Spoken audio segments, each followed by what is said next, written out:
Assalamualaikum warahmatullahi wabarakatuh. Waalaikumsalam warahmatullahi wabarakatuh.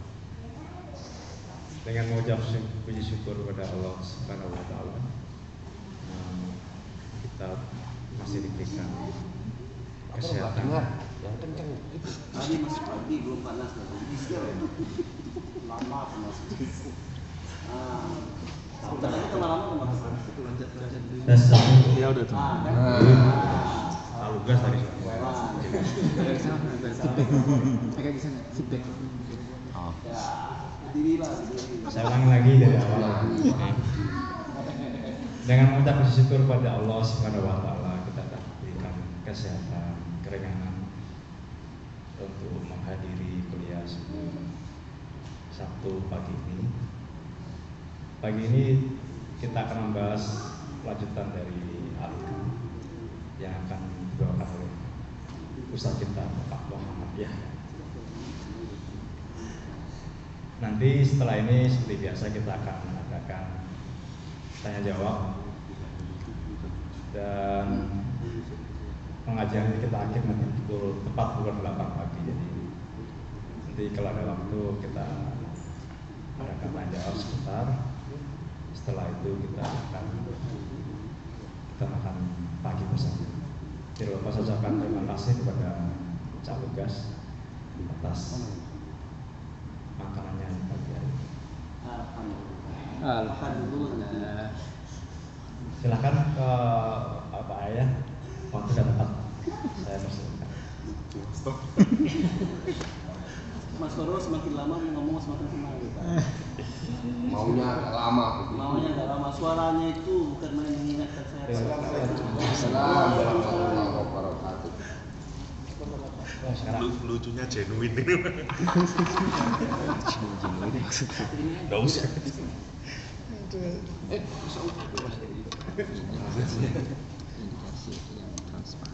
Assalamualaikum warahmatullahi wabarakatuh.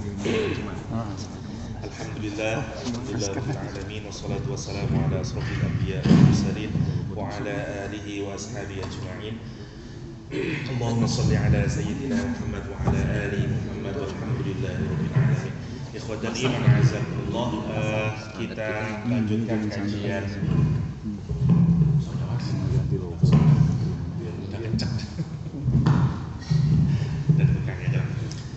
Kita lanjutkan kajian Al-Hikam Al-Ata'iyah pagi hari ini di, saya nggak tahu nomor berapa, 45. Kita masuk ke persoalan zikir pagi hari ini. Salah satu makom yang paling terpenting sebenarnya bagi orang yang hendak melakukan perjalanan menuju Allah Subhanahu wa taala. Ada seorang tabi'in, karena beliau ini tidak pernah bertemu dengan Rasulullah SAW, yang sangat terkenal, orang Yaman tapi kemudian tinggal di Damaskus. Salah satu kehebatan dari dua negara ini adalah dua-duanya disenangi Rasulullah SAW dan didoakan Rasulullah SAW. Ya, banyak sekali hadis yang menunjukkan bahwa Rasulullah SAW mendoakan bagi orang-orang Yaman dan orang-orang Syam, ya. Allahumma barik li Syamina wa li Yamanina, ya Allah berkahi penduduk Yaman, berkahi penduduk Syam.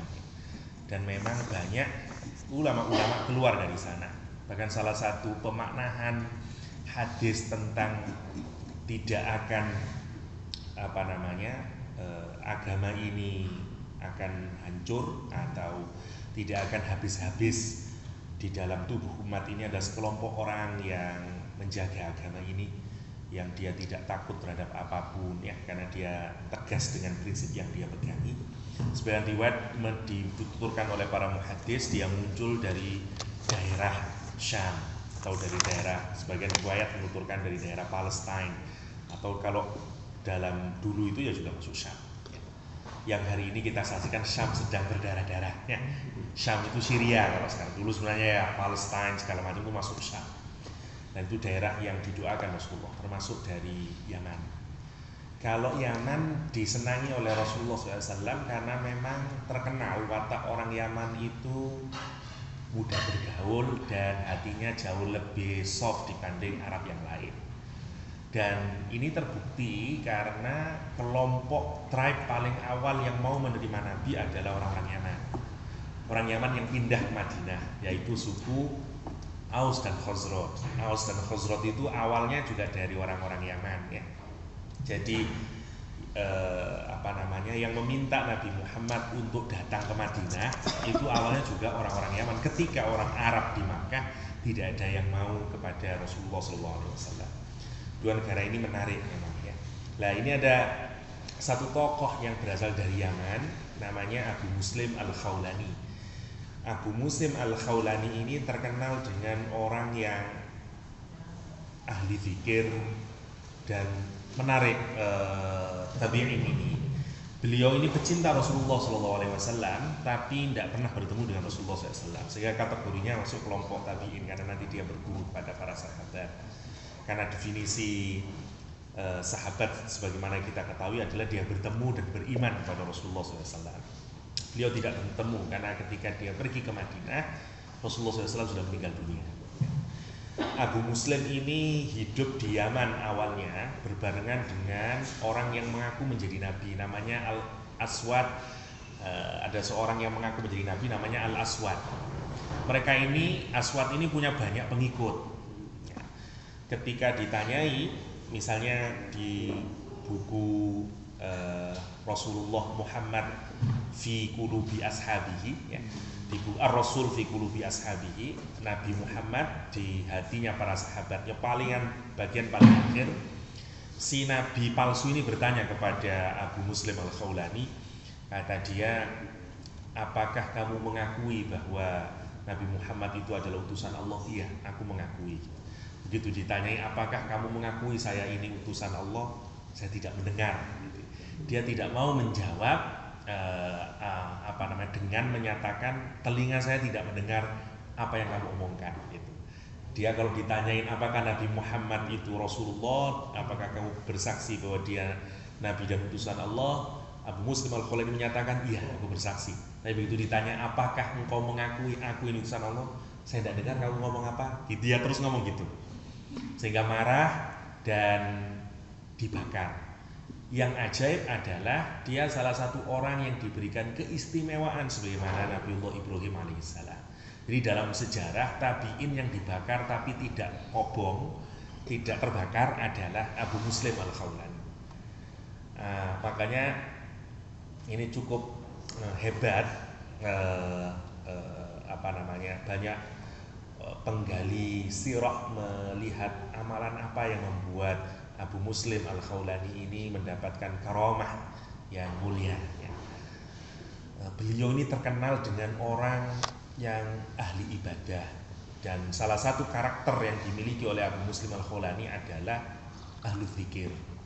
Paling senang berzikir, bahkan sampai orang menyebut beliau ini sebagai orang yang gila ya. Hal anta majnun, itu salah satu pertanyaan dialamatkan kepada Abu Muslim Al-Khawlani. Apakah anda itu orang yang gila? Kenapa kok di setiap apapun saja Abu Muslim Al-Khawlani itu selalu menyebut nama Allah SWT, berzikir ya. Entah subhanallah, entah alhamdulillah. Maksudnya dia tidak berhenti untuk berzikir kepada Allah SWT. Bahkan di satu riwayat disebutkan pernah beliau itu menyatakan Allahu Akbar dengan suara keras. Ketika ditanya mengapa kau begitu, dia menyebut salah satu hadis Rasulullah yang menyatakan uzkurullah hatta yaquluna majnun ya. Mengingatlah atau berzikirlah kepada Allah SWT sampai orang-orang menyangka kamu itu orang yang gila gitu. Gila dalam pengertian oh ya, kok bisa orang kok begitu sangat kesengsemnya dengan Allah Subhanahu wa taala. Lah Abu Muslim Al-Khawlani ini tipe tabi'in yang model kayak begini, yang menjadi salah satu figur contoh dari orang yang zikirnya minta ampun kepada Allah Subhanahu wa taala. Ingatannya kepada Allah Subhanahu wa taala tidak pernah habis dan tidak pernah digusur oleh ingatan-ingatan yang lain. Itu Abu Muslim Al-Khawlani. Ketika dibakar dan dia selamat karena bertawakal kepada Allah dengan mendawamkan zikir sebagaimana Nabiullah Ibrahim, la haula wala quwata illa billahil aliyil azim itu, dan hasbunallah ni'mal wakil ni'mal maula wa ni'man nasir. Masih ingat cerita Nabi Ibrahim ketika sudah dikitari oleh api dan segala macam, malaikat Jibril datang menawarkan bantuan. Kata Nabi Ibrahim, kalau bantuan itu datang darimu Jibril, aku tidak butuh, tapi kalau datang dari Allah, aku butuh. Ya. Hasbunallah ni'mal wakil ni'mal maula wa ni'man nasir. Para ulama sepakat bahwa sebenarnya kalau kita ini benar-benar tawakal kepada Allah, Allah itu menolong kita. Persoalannya ini tidak benar-benar tawakal, benar-benar sungguh-sungguh sungguh-sungguh pol-polan bahasa Jawanya kepada Allah SWT. Saya ada contoh menarik dari MH yang menurut saya menarik. MH pernah kata MH ini di satu airport. Jadi kebiasaannya kan kalau kita keluar dari airport itu sudah antri taksinya, kita tinggal milih yang mana. Bukan kita tinggal milih, sudah kalau kita nomor 2 berarti pakai taksi ini dan segala macam. Ada satu airport di Indonesia itu yang begitu kita datang, terserah kita mau milih yang mana. Kata Cak Nun, apa alasan saya untuk memilih satu dan tidak memilih yang lain? Kalau saya pijakan saya milih karena yang lebih baik, berarti saya merendahkan taksi yang jelek, kata dia. Kalau saya milih yang ini berarti saya menyakiti orang lain, sehingga Cak Nun saya tidak bisa memilih. Karena begitu saya meletakkan pilihan taksi yang satu, saya menyakiti yang lain. Sehingga kata Cak Nun, gini aja lah Pak, sampean berunding, siapa nanti yang sama saya, ya saya naik itu. Para taksinya bilang, enggak usah Pak, terserahlah milih yang mana gitu.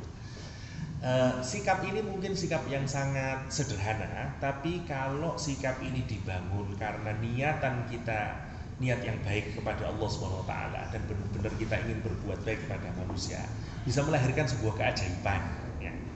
Dan ketika masing-masing taksi itu nggak bisa ngasih jawaban karena masing-masing, udahlah terserah sampean lah, kalau memutuskan katakanlah enggak, saya tidak bisa memilih karena saya kepingin tidak menyakiti siapapun dan memilih jalan. Kata Cak Nun, begitu jalan tidak berapa meter ada orang yang kenal sama dia, nyamperin dia, malah ngajak makan dan sampai ngajak pulang. Ya.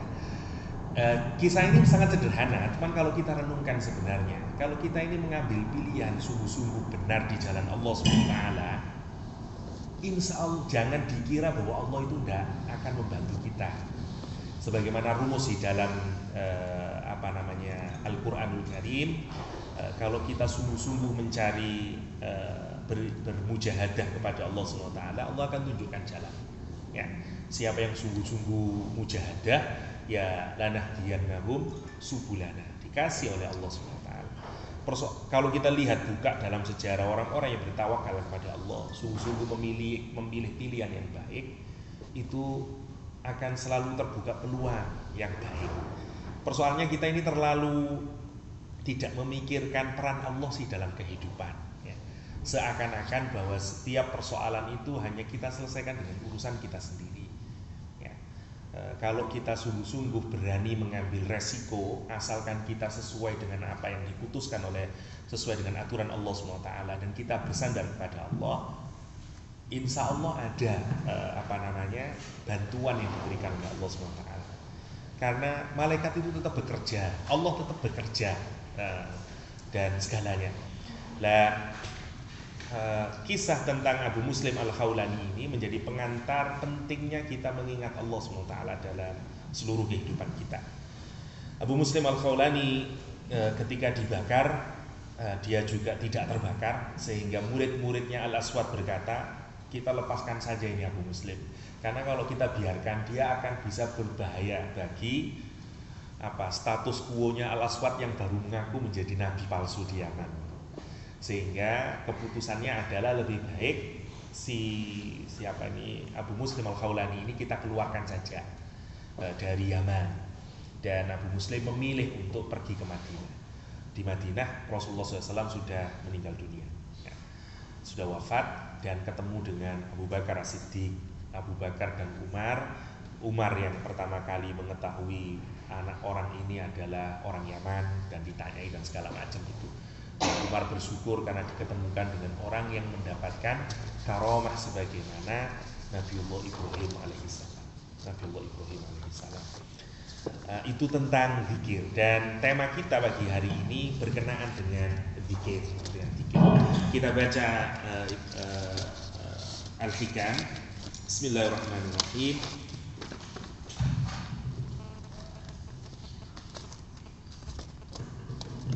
La tatruk, janganlah kalian meninggalkan adzikr, ya, berzikir kepada Allah Subhanahu wa taala, li'adami khudhuri qalbika ma'allahi fi, karena ketiadaan hadirnya hatimu bersama Allah di dalam zikirmu itu.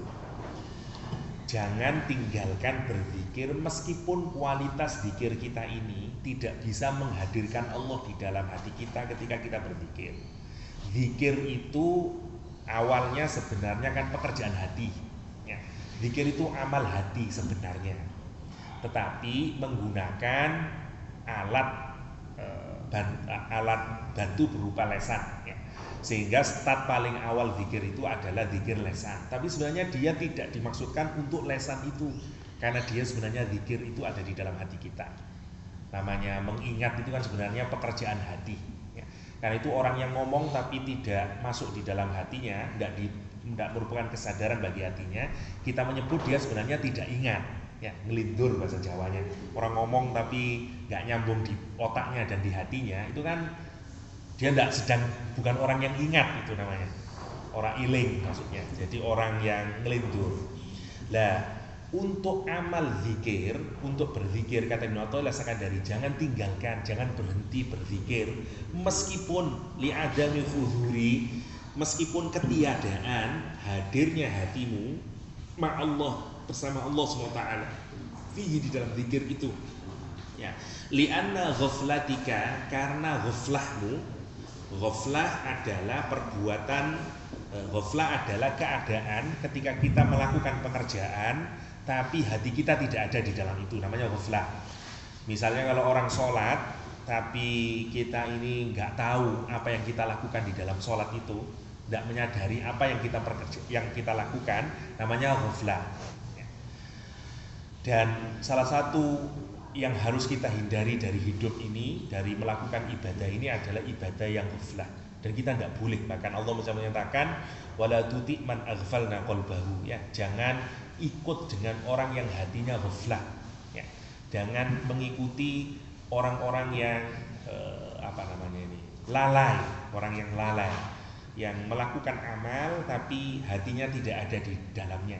Itu namanya ghaflah, Lah, kata Ibnu Athaillah sekandari, li'anna ghaflataka, karena ghaflahmu itu, ya, kelalaianmu itu ketika berzikir itu, sehingga Allah tidak ada di dalam hatimu, an wujudi dzikrihi, ya, dari adanya zikirmu itu, asyaddu min ghaflatika fi wujudi dzikrihi, itu jauh masih lebih baik daripada, jadi gini, karena ghaflahmu dengan zikir itu,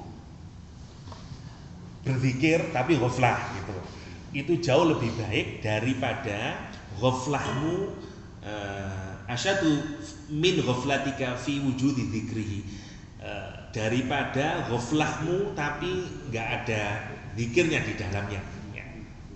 Gimana maksudnya, ya? Kok bulet kayaknya. Orang yang berzikir tapi lalai itu jauh lebih baik daripada tidak berzikir. Nah, gitu gampangannya, ya. Fa'asa yarfa'aka min dzikri ma'a wujudi ghaflatin ila dzikri ma'a wujudi yaqadhatin. Karena Allah nanti mungkin saja bisa mengangkat orang yang berzikir dengan ghaflah itu kepada makom yang lebih tinggi, yakni makom berzikir dengan yaqdhah sekarang. Yaqdhah itu kalau orang tidur kemudian kita bangunkan dan otaknya sekarang sudah nyambung dengan omongannya, itu namanya yaqdhah. Kalau ngomong tapi otaknya tidak nyambung, namanya ghaflah, ya, atau ngelindur bahasa kita. Kalau orang ngomong tapi tidak nyambung ke otaknya kan ngelindur. Istilah teknisnya di sini namanya ghaflah. Kalau sudah ngomong otaknya nyambung, namanya yaqdhah. Hatinya belum nyambung, hanya otaknya saja yang nyambung. Aku cinta padamu. Yang diomongkan sama maknanya tahu, tapi hatinya wah gak seneng saya sama kamu gitu. Tapi ngomongnya I love you gitu. How Ya. to know that Ustaz? Yang tahu orangnya sendiri, ya orangnya sendiri. Namanya itu yaqdhatan, ya namanya yaqdhah. Nah, kualitas zikir yang yaqdhah itu jauh lebih baik daripada yang ghaflah tadi ini. Ada kan orang yang zikir Allah, subhanallah, subhanallah, subhanallah. Antara yang diomongkan sama yang keluar dari lisan itu tidak nyambung kadang. Ngomong apa kamu itu? Subhanallah, subhanallah, subhanallah, subhanallah, subhanallah, subhanallah. Kadang-kadang itu banyak orang berzikir antara yang diomongkan ini tidak difahami dengan yang ada di kepalanya. Seperti orang lindur. Ada enggak begitu? Banyak, termasuk kita, ya. Habis sholat itu subhanallah, subhanallah, subhanallah. Enggak benar-benar subhanallah itu maha suci ya Allah. Kan enggak ada gitu. Maksudnya yang kita omongkan ini tidak benar-benar kita maknai di dalam otak kita. Ya, jadi enggak subhanallah. Paham benar maknanya. Karena kebiasaan. Subhanallah, subhanallah. Lah yang kayak begitu tuh masih jauh lebih baik daripada enggak subhanallah. Itu maksudnya. Jadi level paling buruk adalah tidak ngomong apa-apa. Level kedua adalah ngelindur. Bahasa ruhaninya itu orang ngelindur.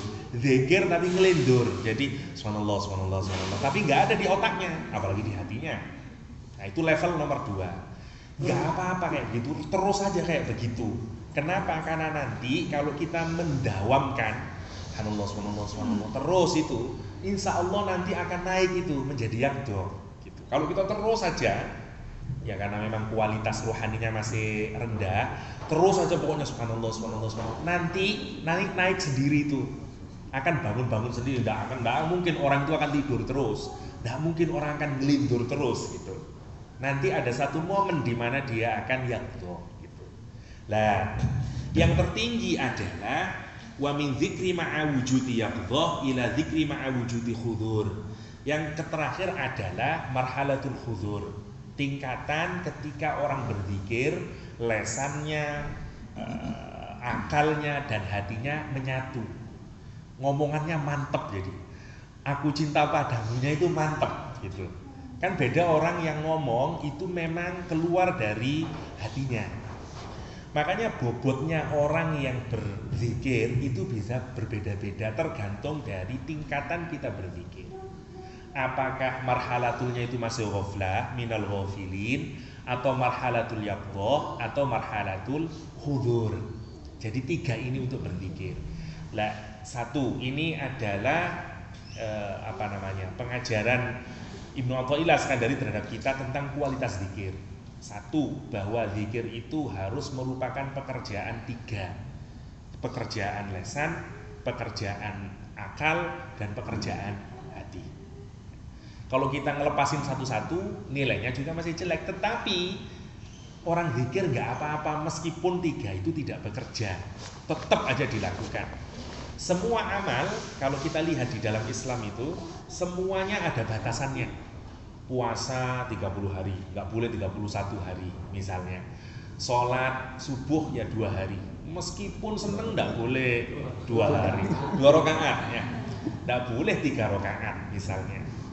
Kecuali amal yang tidak dibatasi itu zikir. Ya, Allah itu kalau nyuruh zikir pakai istilahnya itu banyak.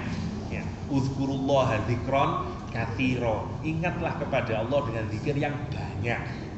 Nggak butuh nggak dibatasin harus segini. Loh Pak, kok ada aturan zikir yang harus 33 dan segala macamnya? Ya lain itu nggak apa-apa. Tapi prinsip dasar dari berzikir adalah nggak ada batasan untuk berzikir. Nggak ada batasan untuk berzikir. Mungkin satu tingkat paling rendah dari kualitas berzikir itu seperti labeling lah mungkin ya. Kita terus aja bilang cantik beneran nanti kan kayak begitu. Sama dengan kayak kita, karena kita masih belum bisa mencintai Allah SWT karena sangat kotornya hati kita, terus saja subhanallah, subhanallah, subhanallah. Insya Allah nanti bisa merubah hati kita. Itu hebatnya dari zikir. Karena itu misalnya sepakat ulama bahwa afdhalul a'mal allati yaqta'u bihal murid al-maqamat wa aqrabuha huwa zikrullah. Sebaik-baiknya amal sebenarnya bagi orang yang ingin mendaki perjalanan menuju Allah adalah zikir. Karena itu Bedanya antara orang yang sungguh-sungguh ingin memperbaiki rohaninya dengan ndak adalah pada zikirnya. Kalau kita malas berzikir, indikasi susah kita mau naik itu, susah mau naik. Ya. Karena itu misalnya banyak sekali anjuran di dalam agama Islam untuk orang itu rajin berzikir. Ini pekerjaan yang mudah tapi ternyata juga tidak mudah. Ya. Misalnya di hadis disebutkan khafifatani fil lisan, saqilatani fil mizan. Ya. Ringan di lisan tapi berat di mizannya, itu baca-baca zikir itu subhanallah, alhamdulillah, wala ilaha illallah, Allahu akbar. Seperti mudah, tapi ternyata bagi kita ini kalau kita tidak melatih diri kita untuk membiasakan, berat. Ternyata berat ya. Mending kita diam ternyata. Padahal kalau mau kita isi semuanya, bayangkan orang-orang soleh itu melatih bahkan nafasnya itu dibuat zikir latihannya. Karena dia melatih dirinya untuk membiasakan dirinya sampai setiap keluar itu dilatih terus sampai kalau kita sudah kayak begitu tidak ada satu detik pun kecuali mengingat Allah SWT. Ya kalau kita masih belum bisa begitu, minimal ada rutinitas lah zikir itu yang kita dawamkan ya, minimal 33 subhanallah itu sebagaimana yang kita biasakan selepas sholat, itu paling minim ya. Kenapa? Karena charging spiritual itu yang paling kuat melalui zikir. Karena sebenarnya inti dari semua ibadah ya zikir. Misalnya sholat, misalnya Allah menyatakan kepada Nabi Musa alaihissalam, inni anallah la ilaha illa ana fa'budni wa aqimis sholata li dzikri. Tegakkan sholat untuk mengingat Allah SWT, untuk zikir. Dan cara berzikir itu zikir yang paling mudah sebagaimana yang kita ketahui bersama adalah bilisan itu, dengan lesan itu. Meskipun nanti bisa pengembangannya bisa kemana-mana ya, bisa zikir dengan perbuatan kita. Di Al-Quran misalnya Allah menyebutkan fazkuruni azkurkum, ingatlah aku, zikirlah kepadaku maka aku akan mengingat kalian ya.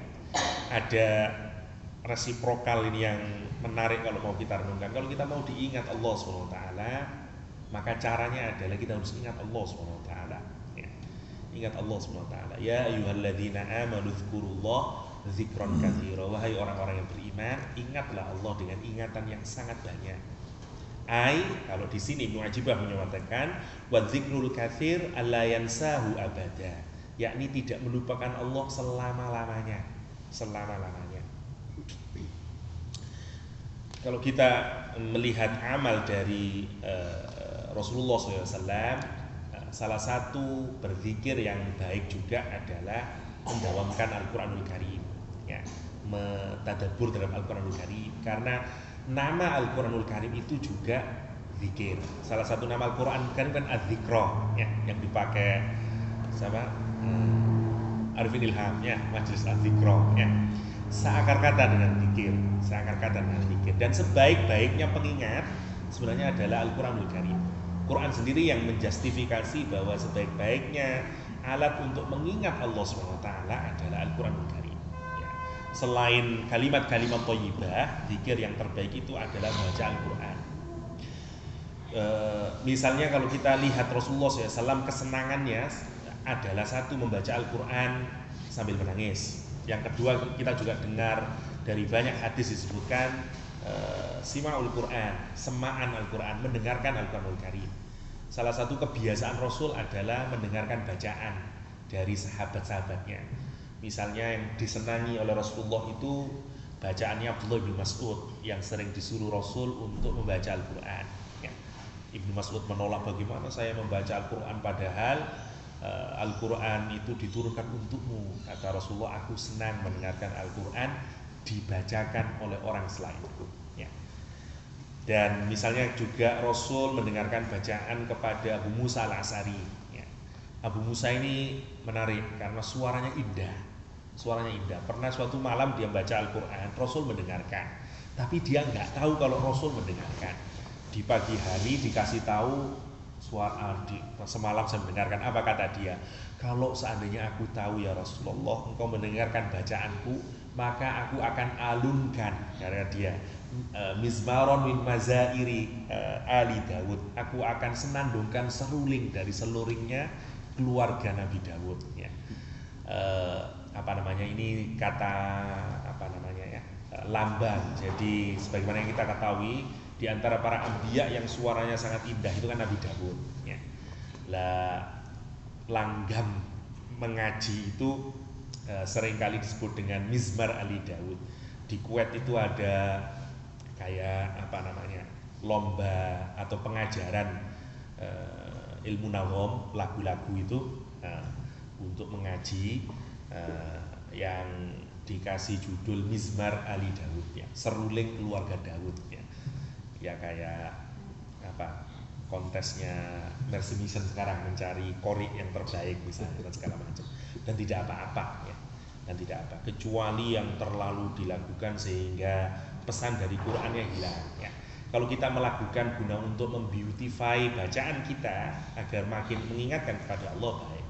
Tapi kalau kita mengaji yang ditujukan untuk orang mengagumi bacaan kita, bukan bacaannya Allah, ini yang keliru ya. Yang kita baca Allah kok yang kita besarkan diri kita sendiri ya. Ini kan antik sebenarnya orang ini ya. Jadi membesarkan dirinya sendiri dengan melalui Al-Qur'anul Karim ya.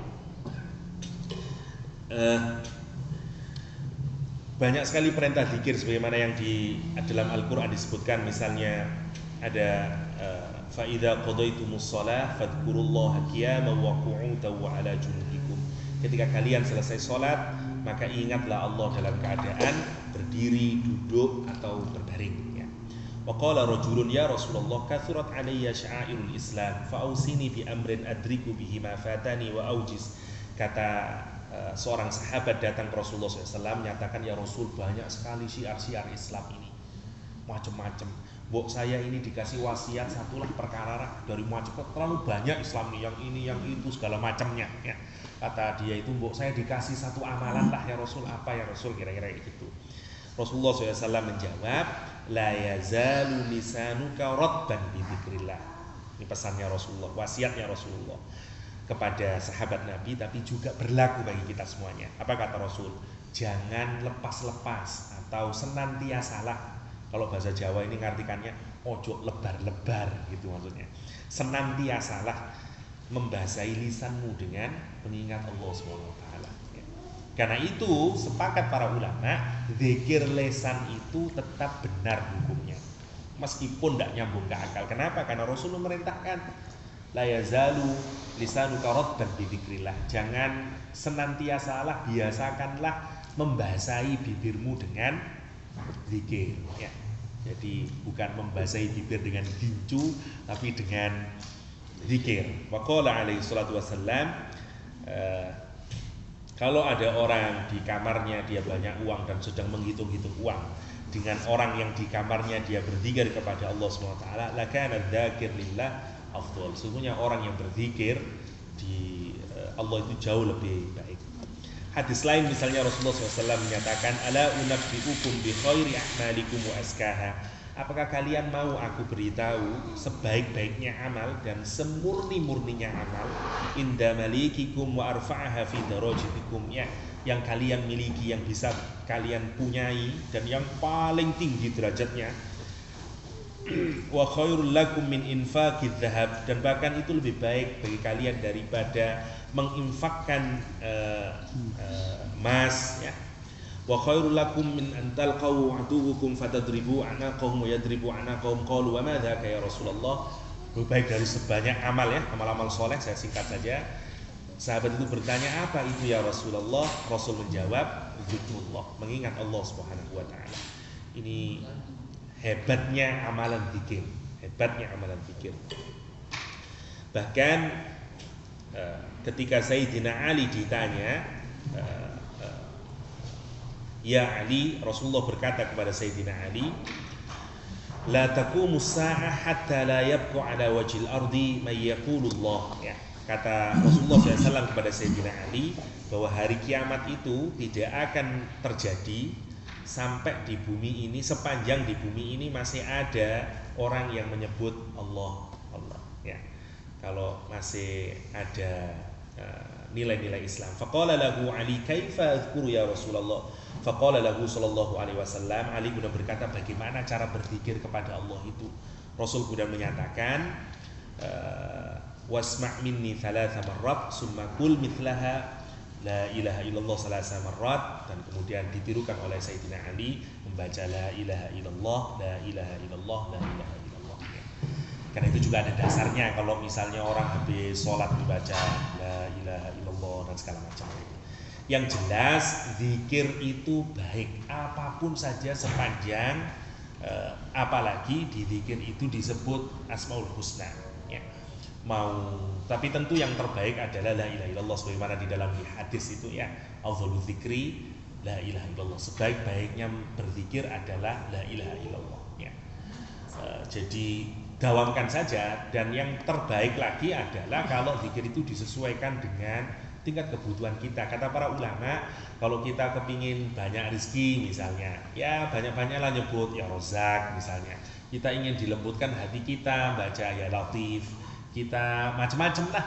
Nah, pokoknya panggillah Allah dengan nama-namanya yang baik, berzikirlah dengan Asmaul Husna, itu yang terbaik ya, yang terbaik. Kalau enggak ya kalau pakai la ilaha illallah untuk semuanya juga boleh-boleh saja, boleh-boleh saja. Yang jelas jadikan zikir itu menjadi salah satu amal yang kita biasakan dalam hidup ini, dalam hidup ini.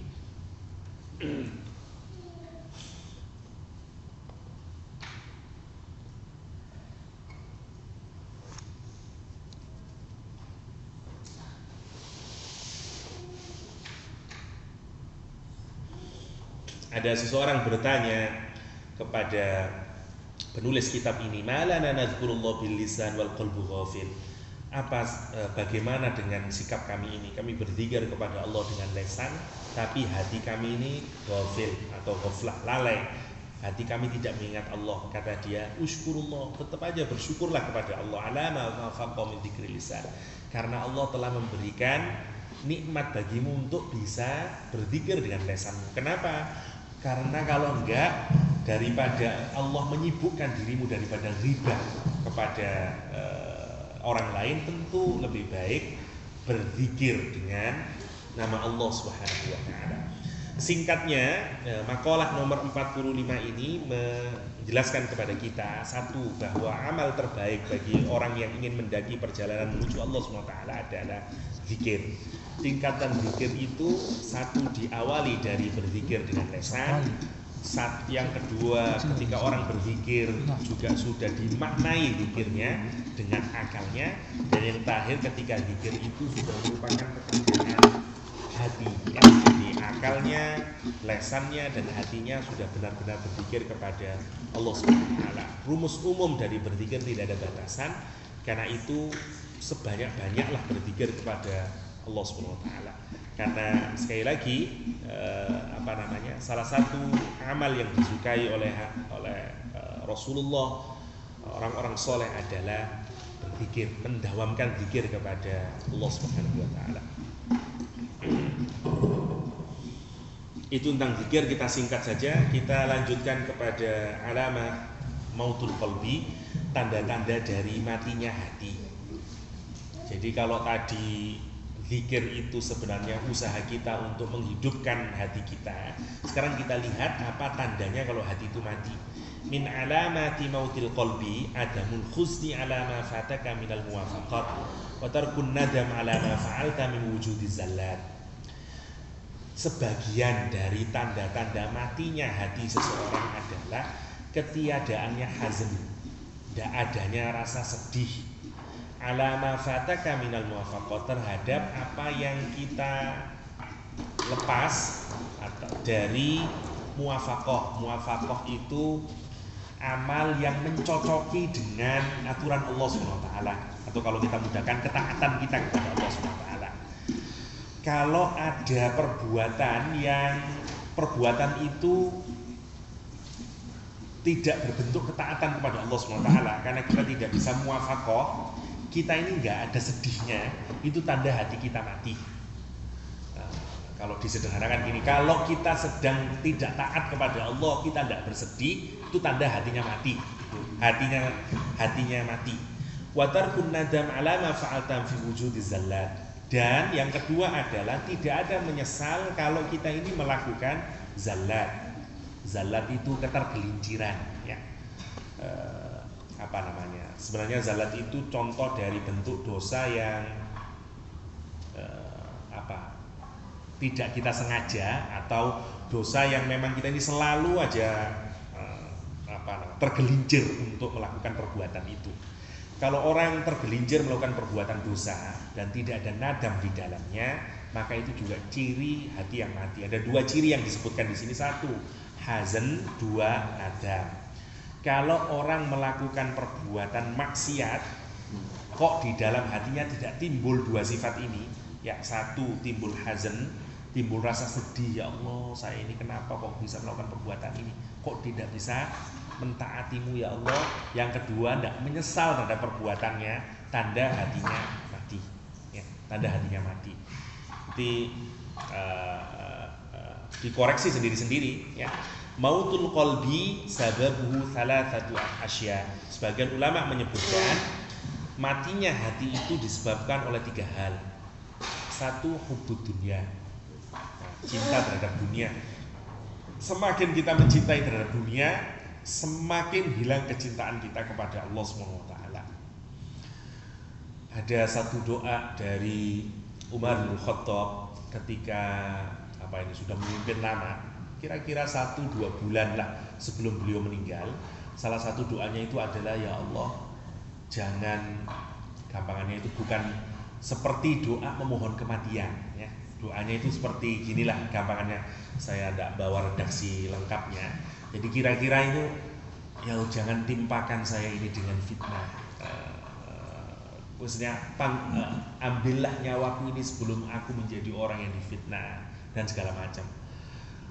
Banyak di antara para sahabat itu yang kalau kita lihat doa-doanya itu seperti orang yang memohon kematian. Padahal kan di dalam rumusnya tidak boleh kita ini memohon mati, ya, mati.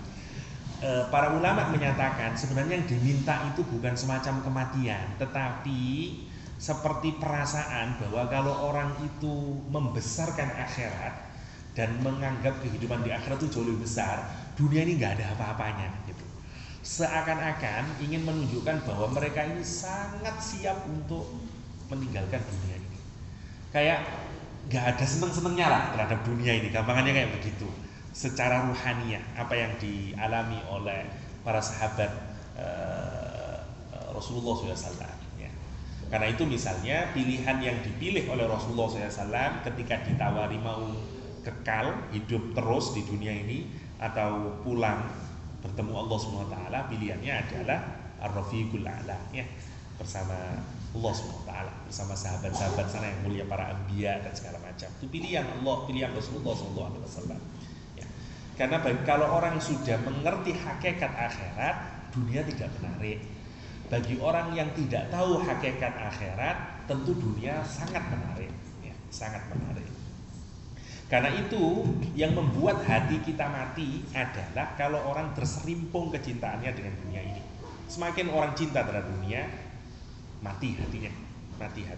Karena memang dunia ini tempatnya ke bawah, ya, tidak melejitkan kita ke akhirat. Meskipun tentu orang harus serius hidup di dunia dan mengelola dunia secara sebaik-baiknya. Yang kedua, yang menyebabkan hati mati adalah wal ghaflah an dzikrillah, lalai di dalam menyebut Allah SWT. Orang yang tidak pernah zikir, mati hatinya. Yang ketiga, irsalul jawarih fi ma'asillah. Yang ketiga, melepaskan anggota badan untuk bermaksiat kepada Allah SWT. Karena itu mafhum muwafaqahnya adalah penyebab dari hidupnya hati adalah yang pertama az-zuhdu fid dunya, zuhud terhadap dunia ini. Yang kedua al-istighal bi dzikrillah, menyibukkan diri terlibat di dalam zikir kepada Allah SWT. Dan yang terakhir suhbah auliya Allah, auliyaillah, bersahabat dengan para kekasih Allah SWT, memilih teman dengan teman yang baik, ya, dengan teman-teman yang baik. Ada lagi yang menyebut tanda dari matinya hati, banyak sekali para ulama. Misalnya adamul huzn ala ma fata minat ta'at, ya, tidak adanya rasa sedih terhadap ketaatan yang ditinggalkan, ya.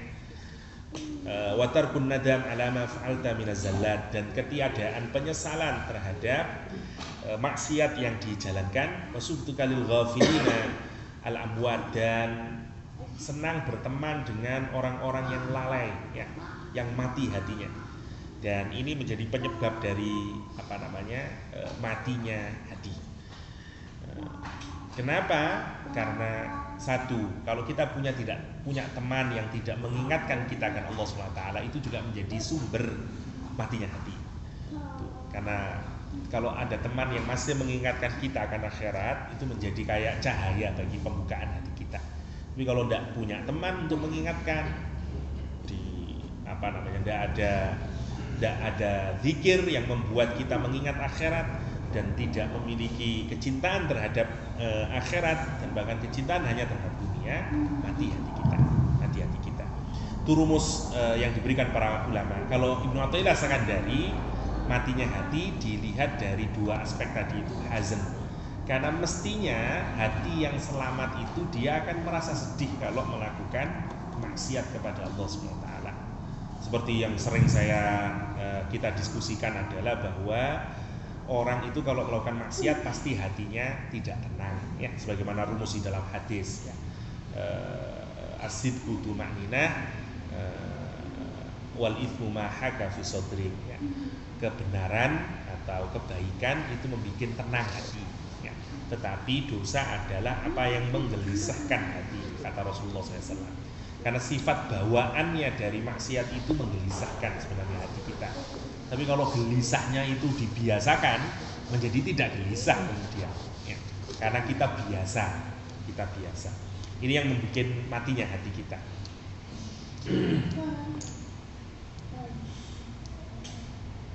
Ibnu Mas'ud misalnya berkata, al-mu'min yara dzunubahu ka'annahu fi asli jabalin.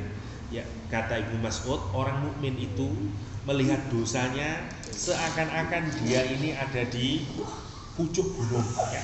Ya khafu ay yaqa alaihi, seakan-akan dosa-dosanya ini ada di pucuk gunung yang akan mengenai dirinya, ya.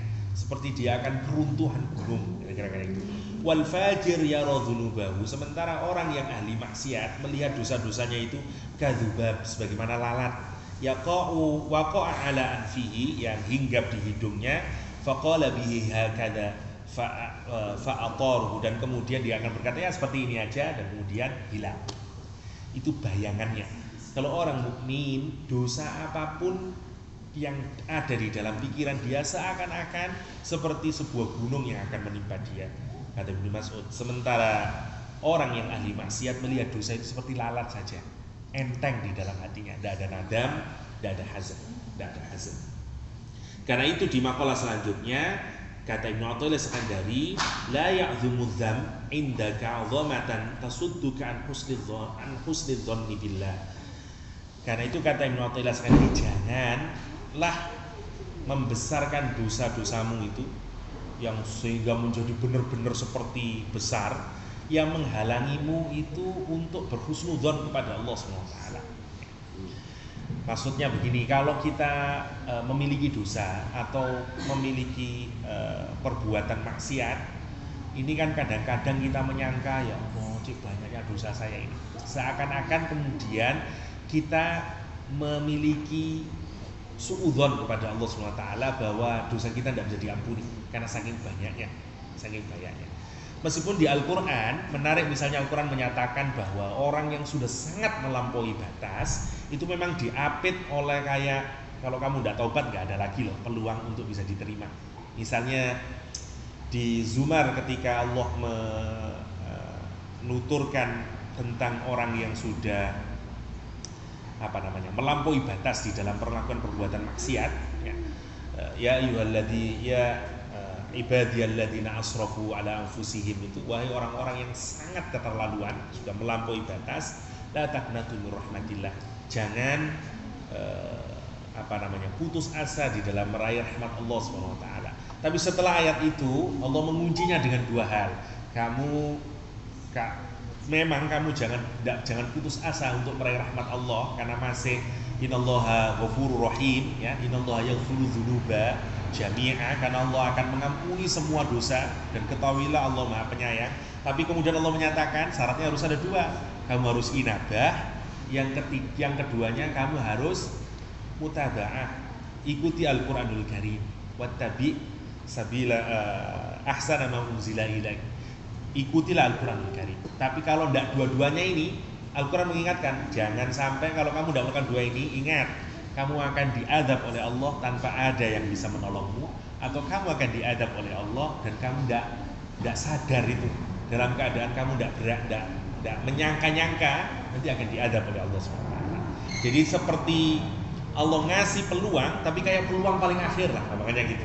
Kalau kamu tidak mengambil inabah dan mutaba'ah, maka pilihanmu hanya bisa diadab oleh Allah SWT.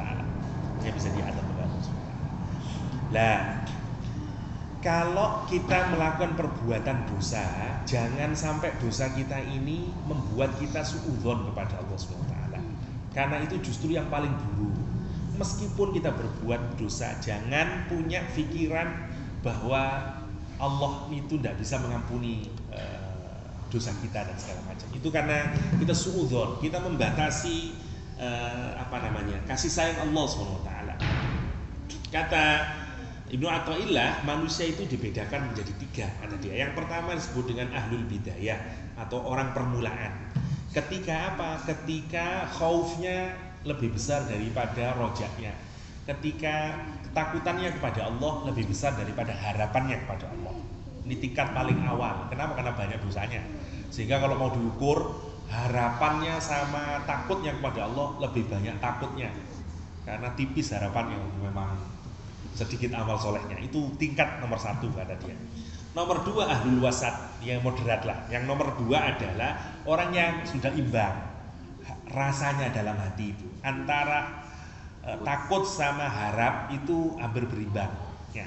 Lihat orang-orang yang sudah bertobat itu, ya insya Allah Pak, emang saya banyak dosa tapi insya Allah lah, itu sudah lumayan, ya, ahlul wasat. Yang ketiga alun nihayah adalah orang yang rojaknya lebih besar daripada khaufnya. Tidak berarti tidak punya khauf, tetap khauf, ya. Itu yang disebut dengan Al-Quran sebagai salah satu ciri dari para aulia Allah. La khaufun alaihim wa la hum yahzanun. Tetap punya khauf.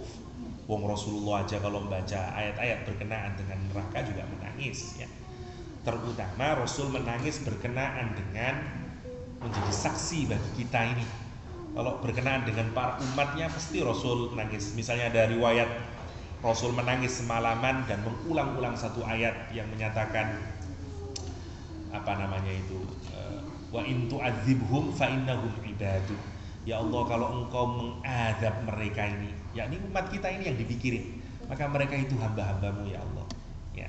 Wa in taghfir lahum, tapi kalau engkau memaafkan mereka, innaka antal azizul hakim, engkau itu maha bijaksana dan maha perkasa. Itu diulang terus oleh Rasulullah semalaman, ya. Nangis terus, hanya baca ayat itu diulang-ulang, ya.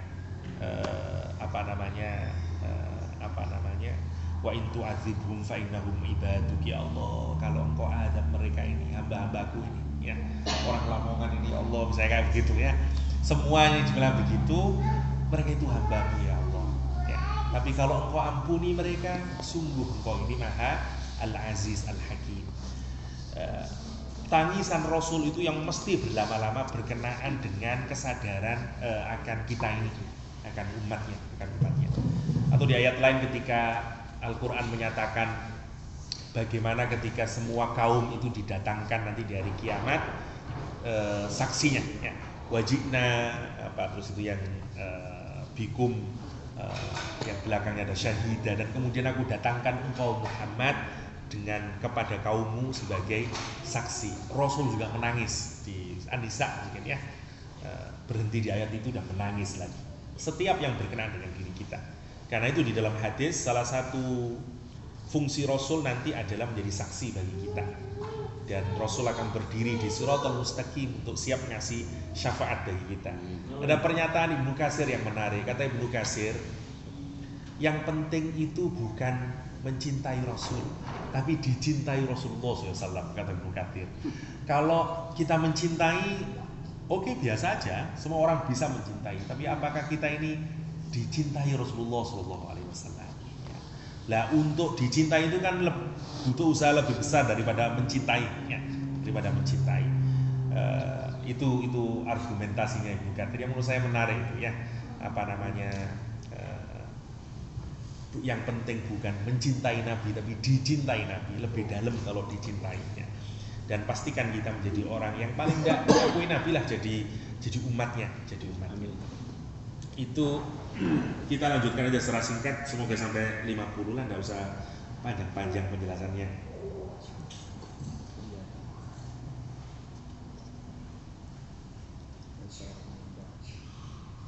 Fa inna man arafa rabbahu istazghara fi jambi karamihi dzambah. Karena orang yang mengenal Tuhannya, maka di hadapan kemuliaan Allah SWT, pemurahnya Allah SWT, dosa-dosanya itu menjadi kecil, ya.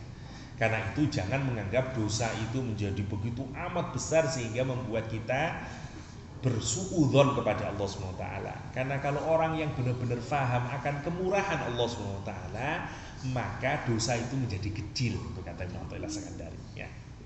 Itu bedanya bagi orang yang arif, ya. Jadi bukan dosa yang harus kita tangisi, tapi kenapa tidak mentobati akan dosa, itu yang jadi penting. Karena di hadapan kepemurahan Allah, dosa apapun menjadi kecil. Tetapi kalau kita tidak tobat, itu yang menjadi persoalan. Makanya yang lebih penting untuk kita tangisi adalah kalau kita tidak mentobati dosa kita, ya. Kalau dosa itu mudah untuk diampuni oleh Allah SWT sepanjang kita mau bertobat. Nah, ini yang harus, bahkan Allah SWT misalnya menjelaskan, bahkan di dalam Al-Quran, Nabi ibadi anal ghafurur rahim, kasih tahu itu orang-orang, sampai menggunakan kata Nabi. Nabi itu dari kata naba, artinya berita besar, ini penting banget, kira-kira gitu. Sampai Allah menyatakan, Nabi kasih tahu semuanya itu. Ibadi, hamba-hambaku, anal ghafurur rahim, aku ini maha pengasih lagi maha penyayang, ya. Wa anna adzabi wal adzabul alim. Tetapi juga di ayat lain Allah menyatakan, tapi ingat sesungguhnya azabku adalah siksa yang sangat pedih. Ada hadis bahkan yang mengencourage kita untuk tidak merasa putus asa meskipun kita punya banyak dosa, asal kita mau taubat. Rasulullah SAW menyatakan, lau adnabtum, kalau kalian ini semuanya berdosa, hatta tablugha khotoyakum ananas sama. Kalau salah satu di antara kita ini, atau ada orang yang berdosa sampai dosanya memenuhi langit, sampai dosanya ini nyundul langit gampangannya, saking banyaknya dosanya. Summa tubtum, kemudian bertaubat kalian itu, la taballah, Allah menerima taubatmu alaikum, atas kalian semuanya.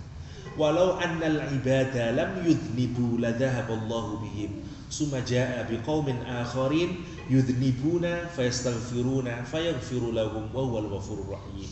Lanjutan hadis ini menarik sekali, bahkan kata Allah, walau annal ibad, kalau seandainya hamba-hambaku ini seluruh dunia ini lam yudhnibu, enggak ada yang berbuat dosa. Bayangkan, kalau semua orang itu soleh, enggak ada yang berdosa sama sekali, ya, la dhahaballahu bihim, maka Allah akan menghilangkan semuanya ini, di wipe out orang-orang itu. Kalau nggak ada satupun orang ini berdosa di dunia ini, dibuang oleh Allah SWT. Karena tidak ada gunanya. Kalau semua tidak ada maksiatnya, ya langsung aja ke surga, udah nggak ada perlunya.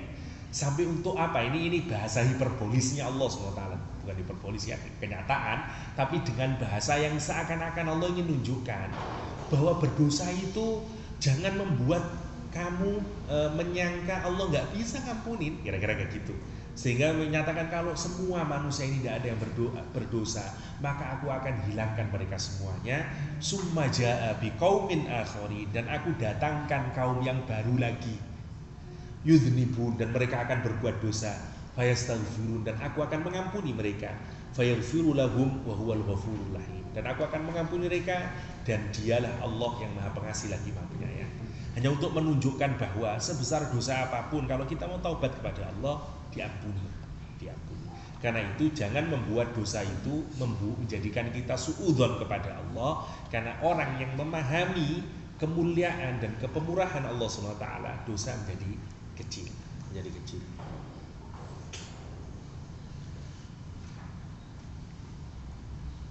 Dan terakhir satu lagi sehingga pas 50, nggak banyak penjelasannya. La saghirata idza qabalaka adluh wa la kabirata illa idza wajahaka fadluh. Kata Ibnu Athaillah, tidak ada dosa kecil apabila engkau hadapkan dengan keadilan Allah Subhanahu wa taala. Hati-hati, kalau kita berdoa, dosa kecil adalah dosa yang tidak ada hadnya di dalam Al-Quran, tidak ada ancamannya di dalam Al-Quran atau hadis. Misalnya ada ndak ancaman orang apalah pokoknya jenis dosa yang nggak ada hukum tertentunya di dalam Al-Quran dan hadis, itu namanya dosa kecil. Dosa besar adalah dosa yang ada ketentuannya. Makanya kalau dirumuskan biasanya dosa-dosa besar itu misalnya uququl walidain, berbuat durhaka kepada orang tua, berzina, bunuh orang, syirik kepada Allah dan segala macamnya, itu yang semuanya ada hadnya, mencuri dan segala macam. Tapi kalau ada dosa yang tidak ada rumusan hukum hadnya di dunia, ya dosa misalnya ngelirik ya dan segala macamnya, itu tidak ada batas, disebut dengan dosa kecil. Tetapi dosa kecil itu kalau dihadapkan dengan keadilannya Allah SWT, keadilan dalam pengertian bahwa setiap dosa akan dibalas oleh Allah SWT, tidak ada kecil-kecilnya ya. Kenapa? Karena Allah itu sangat adil dan pasti ada hukumannya. Karena itu kita harus takut, itu yang pertama maknanya. Yang kedua, dosa kecil itu kan menurut standar penilaian kita. Yang dinilai oleh Allah itu tidak hanya perbuatannya, tapi motifnya kita, bagaimana kita menjalankannya dan segala macam. Karena itu, apa yang kita nilai sebagai kecil dalam bentuk perbuatan zahirnya belum tentu di mata Allah itu kecil, itu maksudnya. Sama dengan ginilah, ada banyak orang yang berbuat maksiat. Contoh kasarnya, ada perempuan misalnya dipaksa dalam satu keadaan sehingga dia berzina. Boleh jadi meskipun dia berzina, tapi di mata Allah dosanya kecil misalnya ya, karena penilaian Allah itu melibatkan segala macamnya ya. Kalau fikih itu yang dilihat paling banter kan aspek fisikalnya. Oh begini perbuatannya, ini kategorinya dosa besar. Nah itu makna keduanya. Karena itu jangan menganggap meskipun dosa kecil di hadapan keadilan Allah menjadi kecil, karena kita belum tentu tahu, tiba-tiba ternyata oh ini besar nih, meskipun kamu begini, hatimu dulu begini dan segala macamnya ya. Itu yang wala kabirata idza wajahaka fadlu, dan tidak ada dosa yang besar kalau kita wajahkan atau kita hadapkan dengan kepemurahan Allah SWT. Tapi dosa sebesar apapun kalau kita hadapkan, kita facekan dengan Allah, dengan kepemurahan yang dimiliki oleh Allah SWT, maka tidak ada besar-besarnya dosa itu ya. Kenapa? Karena Allah pasti akan mengampuninya. Ini mengapa penilaian Allah kadang-kadang berbeda dengan penilaian kita ini, karena kita hanya melihat dari aspek luarnya. Itu yang dimaksud dengan ayat Al-Quran yang menyatakan wa badalahum minallahi ma lam yakunu yahtasibun, dan Allah memperlihatkan, mengekspos kepada mereka ini apa yang mereka tidak dihitung-hitung dulu. Tak pikir saya cuma begini doang, ternyata dilibatkan segala macamnya itu. Amal kamu begitu menyebabkan ini kan Allah yang tahu perhitungan detailnya. Itu yang menyebabkan penilaian kecil dan besar menjadi relatif di mata Allah SWT. Kalau Ibnu Qayyim mendefinisikannya, dosa kecil adalah dosa yang tidak ditaubati. Dosa besar adalah dosa-dosa kecil tapi tidak pernah ditaubati ya. Dosa apapun kalau tidak ditaubati jadi besar ya. Tapi dosa besar kalau ditobati ya jadi dosa kecil ya. Jadi habis dia. Itu penilaiannya dari Ibnu Qayyim. Singkatnya, makalah dari awal itu ingin menunjukkan satu, usaha kita merawat hati ya. Satu, hati yang sehat adalah hati yang taat kepada Allah SWT, dan dia bersedih kalau dia tidak bisa mentaati Allah SWT. Untuk bisa mentaati Allah SWT dan untuk tetap bisa mengingat Allah SWT, caranya adalah berzikir kepada Allah SWT. kalau dalam perjalanan hidup ini kita kesleo, melakukan perbuatan maksiat dan segala macam, pastikan perbuatan maksiat itu tidak kita harus kita taubati dan tidak membuat kita kehilangan kesempatan untuk meminta maaf dengan Allah SWT. Karena tidak ada dosa menjadi besar kecuali dosa itu kita tidak ikuti dengan taubat kepada Allah SWT, dan tidak ada dosa menjadi kecil kalau dosa itu tidak kita taubati di hadapan Allah SWT. Kira-kira itu inti singkatnya dari makalah 4 berapa ini tadi. Semoga ada manfaatnya. Mohon maaf kalau tidak terlalu panjang penjelasannya. Semoga ada manfaat yang bisa kita renungkan bagi kebaikan dan perbaikan amal kita ke depan. Hadanallahu wa iyyakum ajma'in. Assalamualaikum warahmatullahi wabarakatuh. Assalamualaikum warahmatullahi wabarakatuh.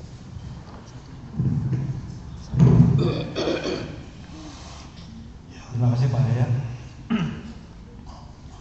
atas pembahasannya hari ini. Sampai di sini aja, waktu udah menunjukkan 28 jadi kita di sini dengan 2 pertanyaan aja, singkat, satu buat Ibu dan buat Bapak.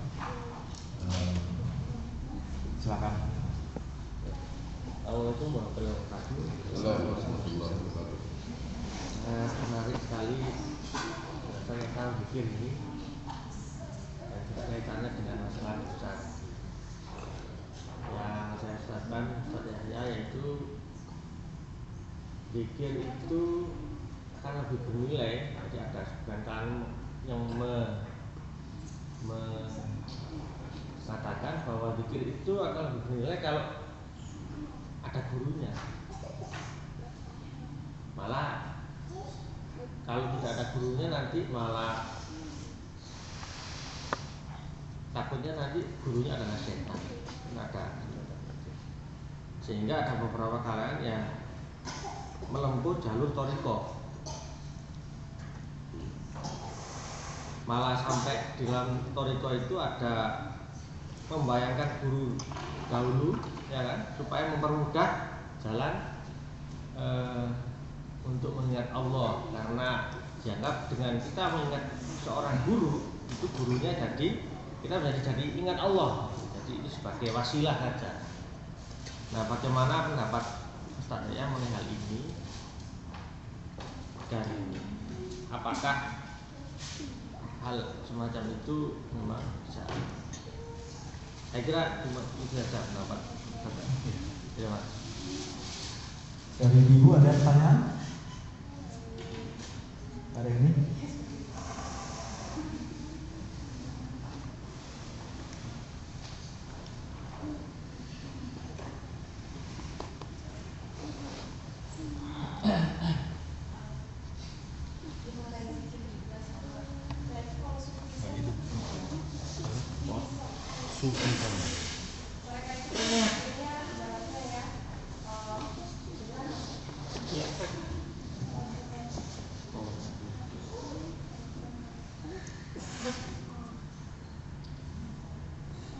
Ya. Mantap. Pegangi bisa.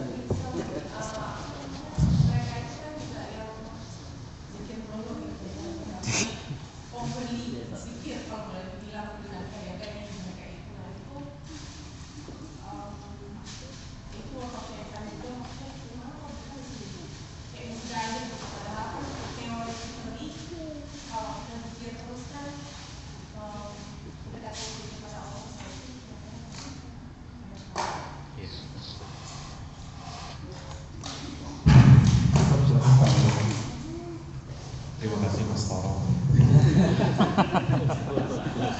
Bismillahirrahmanirrahim. Saya akan selalu mengingat namamu ya. Dalam Bismillahirrahmanirrahim tentang zikir dengan guru dan zikir tidak dengan guru.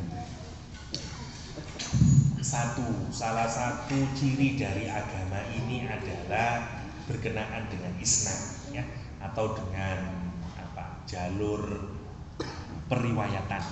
Karena salah satu inti dari agama ini isnad. Kalau tidak ada isnad, nggak ada agama ini. Dulu, saya cerita dulu lah. ketika Kiai Hasyim Asy'ari ke Indonesia, satu-satunya ulama dulu zaman dahulu yang punya isnad Sahih Bukhari. Jadi punya isnad itu maksudnya ngaji hadis kekencang ini. Ngaji hadisnya itu nyambung sampai ke Imam Bukhari gitu. Maksudnya gurunya itu dulu muridnya gurunya sampai muridnya Imam Bukhari ya. Sepulang dari Mekah yang dapat ijazah hadis Bukhari itu dulu adalah Kiai Haji Hasyim Asy'ari. Sehingga begitu pulang ke Indonesia, gurunya bahkan ya, termasuk Kiai Khalil Bangkalan dan segala macam, ngaji hadisnya kepada Hasyim Asy'ari. Kenapa? Karena dia yang punya legitimasi sanad itu. Ini sanad. Tradisi sanad ini sangat kuat di dalam Islam, bahkan dari seluruh aspek. Dahulu, dan ini bahkan sangat keterlaluan ya. Misalnya di pesantren-pesantren NU itu, buku-buku yang dikaji adalah buku-buku yang bersanad. Maksudnya bahkan ada ketakutan kalau ngaji buku yang baru itu satu dianggap kurang barokah. Dalam beberapa hal benar, ya karena tentu barokah itu bisa kita pahami secara logis lah. Kalau kita ngaji berdasarkan sanad, insya Allah kan interpretasinya itu masih terjamin bagusnya. Hanya gini, kalau Cak Hamim ngarang buku, terus ada orang yang berguru kepada Cak Hamim, kira-kira kan makna yang mau Cak Hamim sampaikan itu kan insya Allah tersampaikan dengan baik kepada muridnya dia. Ya, begitu muridnya Cak Hamim punya murid lagi, katakanlah kalau mungkin berkurang, ya minimal masih filterisasinya itu masih agak bagusan lah, karena dia langsung baru. Daripada orang yang nggak jadi gurunya Cak Hamim, muridnya Cak Hamim, cuma beli kitabnya, memahami sendiri dengan kerangka ilmiah, mengerti bahasa Arab dan segala macam. Kira-kira apa yang dimaui oleh the author itu pasti sama enggak dengan apa yang dikaji oleh orang yang tidak berdasarkan isnad? Bisa jadi berbeda kan? Kalau kita bawa ke problem penafsiran. Karena itu kemurnian agama di dalam Islam itu sangat ditekankan pada problem isnad. Misalnya kalau tidak ada isnad, hilang Al-Quran itu. Kalau tidak ada kemurnian terhadap linkage itu, hadis biar semuanya ya. Termasuk pemaknaan. Jadi kita ini sudah di dalam Islam itu sudah dijaga pemaknaan itu melalui tradisi isnad, tradisi sambung menyambung itu. Bahkan termasuk buku-buku dulu itu. Dulu guru saya misalnya di pesantren itu hanya ngaji kitab yang dia memang punya sanadnya. Jadi misalnya, wah ngaji kitab itu saya udah punya sanadnya yang ini, jadi ngajinya ini. Misalnya kalau Ikhya dia punya, jadi nyambung terus dan segala macam. Tidak cukup hanya itu, bahkan di istikharah dulu. Misalnya kalau ada dua pilihan kitab, mana ini yang mau dikaji ini? Istikharah dulu. Jadi pilihannya itu tidak semata-mata pilihan intelektual, tapi juga pilihan spiritual. Yang sekarang mungkin jarang orang melakukan pilihan itu. Itu yang pertama. Lah isnad ini yang terbanyak dan yang sekarang masih biasanya tetap dijalankan adalah pada dunia hadis. Kalau dalam ilmu hadis ini masih dijaga secara baik sampai hari ini. Makanya orang-orang yang serius di bidang hadis, ngajinya itu benar-benar kepada orang yang memiliki sanad memang ya. Jadi tidak sekedar ngawur pengajiannya terhadap hadis. Itu di bidang yang lain sudah mulai tidak seketat di bidang ilmu hadis, di dalam ilmu hadis. Atau yang kedua yang masih ketat, yang lain adalah bacaan Al-Quran. Riwayat ini itu semuanya masih ketat ya. Mulai dari hafalannya, misalnya dia dapat ijazah bacaannya Imam Hafiz misalnya dari sini itu biasanya sampai hari ini masih terjaga. Dan yang ketiga adalah zikir ya. Tapi zikir ini tidak sebanyak dua tadi itu di bidang hadis dan Quran. Zikir biasanya yang ada pada torikoh memang memiliki sanad, dipercaya katakanlah. Karena memang ada sedikit berbeda rumusan isnadnya antara apa yang ada di dalam hadis dan tafsir dibanding dengan yang dizikir. Karena ada metode yang agak sedikit ruhaniyah, misalnya tetap dianggap mutasil, tetap dianggap sambung, misalnya meskipun tidak bertemu secara jasmani atau karena bertemunya lewat ruhani, misalnya ada yang lewat mimpi dan segala macam. Ini yang pasti menimbulkan question mark, apakah ini memenuhi standar mutasil sebagaimana yang ada di dalam hadis dan lainnya. Ini yang perbedaan verifikasi ya. Tapi memang susah karena ini satu persoalan spiritualisme, yang satu bisa kita dekatkan dari persoalan scientific rationalism ya, ada datanya, fikih dan hadisnya. Nah, untuk zikir yang memang berasal dari torikoh tertentu itu memang memiliki sanad dan akan tentu lebih cespleng kalau kita memiliki sambungan sanadnya itu.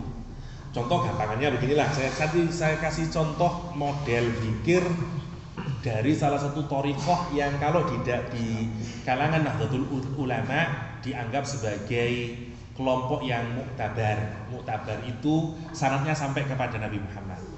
Tidak semua torikoh itu kalau di Nahdlatul Ulama dianggap muktabar. Kalau yang tidak muktabar tidak boleh karena dia tidak sampai, dia created aja. Jadi tidak punya silsilah sampai ke atas ya. Salah satu contoh yang dianggap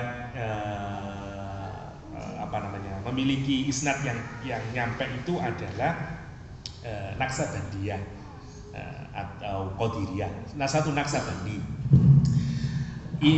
Syekh Naqsabandi ini orang Kurdi ya. Sama dengan Syekh Ramadan Buti orang Kurdi. Syihabuddin Naqsabandi ini ya, tapi dia orang soleh, banyak karyanya. Di Indonesia yang paling terkenal karya beliau ini adalah Tanwirul Qulub. Kalau pernah jumpa kitab judulnya Tanwirul Qulub, itu dikarang oleh Naqsabandi.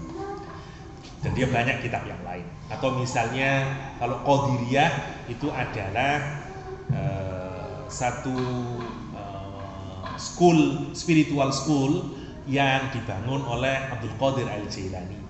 Ini yang menarik, Abdul Qadir Jailani ini adalah ulama dari madhab Hambali, tapi di Indonesia adalah tokoh spiritual yang dimiliki oleh kalangan Syafi'i ya. Padahal kalau kita lihat secara fikih, Syekh Abdul Qadir Jailani ini orang Hambali, orang Hanabilah madhabnya, madhab fikihnya. Tetapi madhab spiritualnya justru banyak dipakai oleh orang-orang Syafi'i ya, termasuk di Indonesia. Misalnya Qadiriyah dan Naqsabandiyah ini diakui bagi kelompok Nahdlatul Ulama di Indonesia sebagai jalan spiritual yang mutasil, yang boleh. Salah satu contoh zikir yang dilakukan oleh Thariqah Naqsabandiyah adalah zikir Allah ya, dengan ribuan ya, 1000 setiap habis sholat. Salah satu contohnya adalah ini yang susah karena menurut Thariqah bahwa cara berzikir itu dia dapatkan melalui gurunya ke gurunya sampai ke Abu Bakar sampai ke Rasulullah. Cuman memang kelemahannya adalah verifikasinya ini sedikit berbeda dengan ilmu hadis, itu aja bedanya. Tetapi kalau dalam standar Thariqah mutasil. Tapi kalau kita bawa ke standar ilmu hadis, nggak bisa, nggak ketemu ini, misalnya gitu. Ini yang cacatnya kalau kita ke bawah, kalau kita letakkan dalam studi yang agak ilmiah. Terlepas dari situ, tapi yang jelas, misalnya contohnya, zikir Allahnya adalah seperti orang duduk sujud akhir, tapi dibalik kakinya yang diduduki kakinya sebelah kanannya ke kiri. Iya, gimana ya? Beginilah, gini nih, apa namanya ini? Kalau biasa sujud akhir yang kaki kiri ke kanan, ini kaki kanan ke kiri. Nah, terus memejamkan mata, melipat lidah kita, ya bukan melipat ke langit-langit itu, ya, ini ke langit-langit. kemudian membaca Allah itu di dalam hati terus sebanyak 1000 sambil menyandarkan ke arah kiri, ke arah jantung, ke arah hati, terus memasukkan Allah itu terus ke dalam hati, Allah itu. Salah satu manfaatnya menurut Thariqah ini adalah kenapa kok harus menarik lidahnya atau melengkungkan lidahnya, karena itu biasanya posisi yang mungkin akan dialami oleh orang yang akan sakaratul maut. Nah, keadaan kritikal itu biasanya ketika orang lidahnya sudah tertarik karena dia sakarat, itu susah untuk mengingat Allah SWT. Nah, kalau orang ini sudah latihan, sudah dari hidupnya, sudah kebiasaan kayak begitu, insya Allah dalam kondisi apapun dia mudah untuk mengingat Allah SWT. Ini zikir tidak jaharnya dari Naksabandi misalnya ya, yang berzikir dengan Allah saja. Itu kalau zikir di Thariqah ya, tentu zikir dengan pola-pola tertentu ini tidak bisa di-create sendiri, dia harus punya kebijakan tadi itu. Nah, itu yang pertama. Yang kedua adalah zikir yang tidak berasal dari Thariqah. Misalnya kita dapatkan zikir dari hadis, boleh tidak diamalkan? Boleh. Misalnya Rasul menyuruh baca subhanallah 33 kali, misalnya kini 33 kali, silakan, itu boleh. Karena hadisnya juga tidak memberikan cara dan praktek harus bagaimana dan bagaimana, itu boleh. Dan yang ketiga, misalnya zikir yang sesuai dengan hadis hitungannya. Dan yang ketiga adalah zikir yang tanpa cara, itu juga boleh. Dan tidak apa-apa, sebagaimana karena apa? Karena Al-Quran memang dan hadis tidak memberikan kaifiyahnya. Karena tidak ada kaifiyah, maka boleh dengan cara kita. Apalagi Al-Quran menyebutkan bahkan zikir itu boleh berdiri, boleh duduk, boleh berbaring, boleh dalam keadaan kayak apapun saja, kecuali kita masuk toilet. Karena itu untuk yang berikutnya adalah itu yang disebut dengan tadi, bahwa zikir itu boleh dengan tanpa hitungan sebanyak-banyaknya dan segala macamnya. Mana yang lebih efektif? Wallahu a'lam. Karena itu juga berkaitan dengan seberapa besar lesan, akal dan hati kita nyambung di dalam berzikir. Nah, kemudahan yang diberikan oleh Thariqah adalah satu, karena praktek ini sudah dijalankan menahun, kira-kira kayak gitu. Ada contohnya dan segala macamnya. Menurut saya semuanya bisa dilakukan sepanjang ada pijakan yang jelas. Ya. Itu yang pertama. Membayangkan guru itu juga topik yang sedikit kontroversial. Ya. Bagi kalangan Thariqah, sebagian Thariqah itu dianggap wajar sebagai sebagai wasilah untuk membangun kesadaran. Kadang-kadang ini orang kalau sangat kotor hatinya atau sangat tidak bisa mikirin spiritual, itu kayak gini lah. Ada orang itu yang baru mengingat Allah SWT itu kalau dia berada di puncak gunung misalnya. Orang-orang yang hiking itu kalau tidak ada di puncak gunung melihat ya Allah subhanallah, baru itu Allahnya masuk dalam hati. Ya. Kalau dia cuma di bawah, Allah gitu aja. Tapi kalau misalnya mencit di atas gunung lihat ke bawah, dia baru Allahnya itu dari hati. Nah, ada orang begitu. Ada orang yang kalau ketemu guru itu jadi benar-benar seriusnya, gitu. Teknik itu dipakai di dalam Thariqah.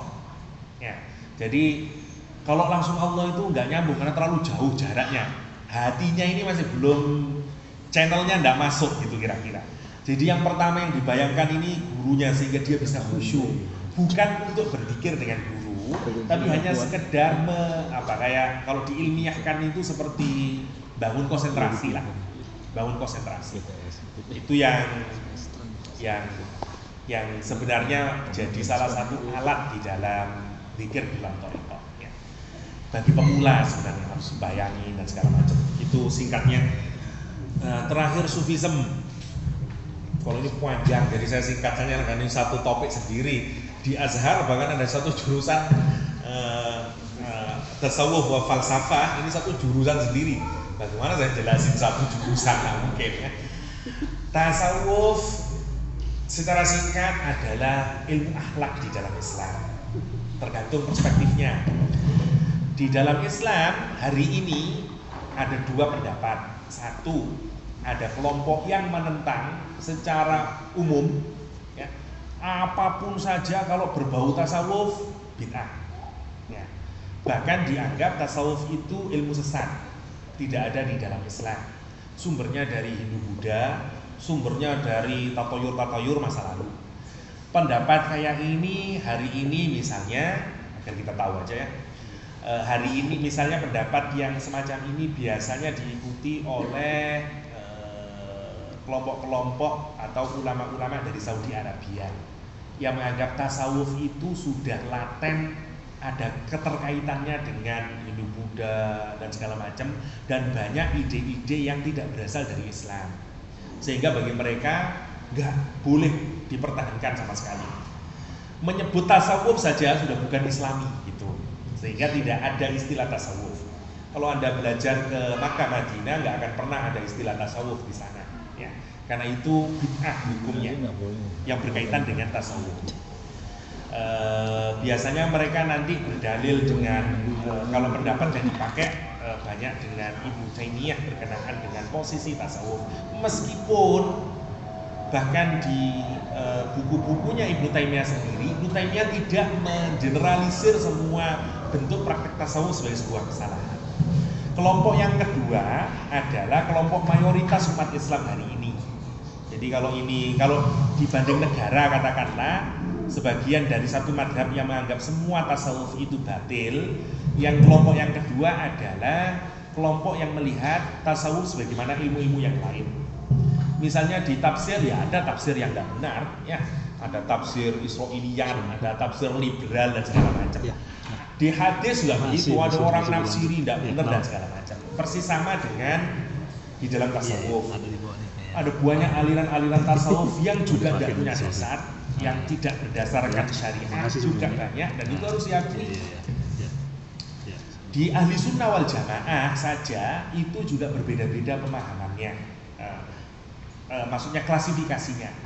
Saya kasih contoh klasifikasi. Di tubuh, kalau di Indonesia yang saya ketahui, di tubuh Nahdlatul Ulama saja, di NU saja, yang dianggap muktabaroh itu adalah kalau ulama itu, kalau tasawuf hanya harus berkiblat kepada Imam Ghazali dan Junaid al-Baghdadi. Selain itu dianggap jangan, karena terlalu kontroversial dan dianggap tidak usah diikuti. Meskipun untuk semisal Nahdlatul Ulama menyerahkannya kepada Allah SWT. Misalnya tentang Abu Mansur al-Hallaj, Abu Yazid al-Bistami dan segala macamnya itu yang satu hatnya kontroversial, di tubuh Nahdlatul Ulama tidak usah diajarkan ya. Jadi kalau merujuk ke tasawuf, rujukannya cuma dua, yang aman saja. Kalau ada Junaid al-Baghdadi, ya Imam Ghazali. Imam Ghazali pun dari kelompok yang di sini itu dicerca mati-matian dan bahkan tidak perlu dipelajari buku-buku Imam Ghazali. Jadi bayangkan, itulah yang terjadi di dunia Islam hari ini. Tapi sebenarnya mayoritas masih menganggap tasawuf sebagai bagian ilmu di dalam Islam, dan kebenaran sebagaimana ilmu-ilmu yang lain, di dalamnya ada yang tidak benar, ada benarnya. Karena itu tentu semuanya harus ada ilmunya. Tidak pada cukup waktunya untuk menjelaskan berbagai aliran yang ada di dalam tasawuf dan macam-macam ya. Ada buku menarik di dalam tasawuf itu, karangannya Ibrahim Anis kalau saya tidak keliru, dari Azhar. Itu menurut saya buku yang induk yang paling lengkap tentang tasawuf, mulai tasawuf yang amali sampai yang falsafi, semuanya dijelaskan oleh beliau, salah satu guru besar tasawuf di Azhar ya, kira-kira gitu.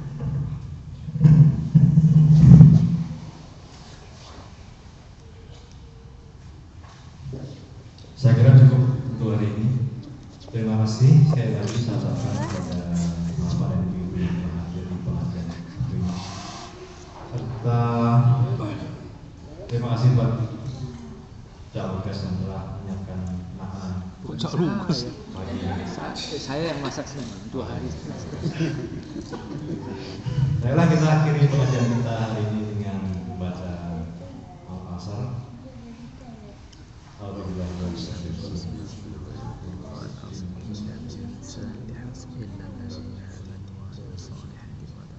Terima kasih. Wassalamualaikum warahmatullahi wabarakatuh. Waalaikumsalam.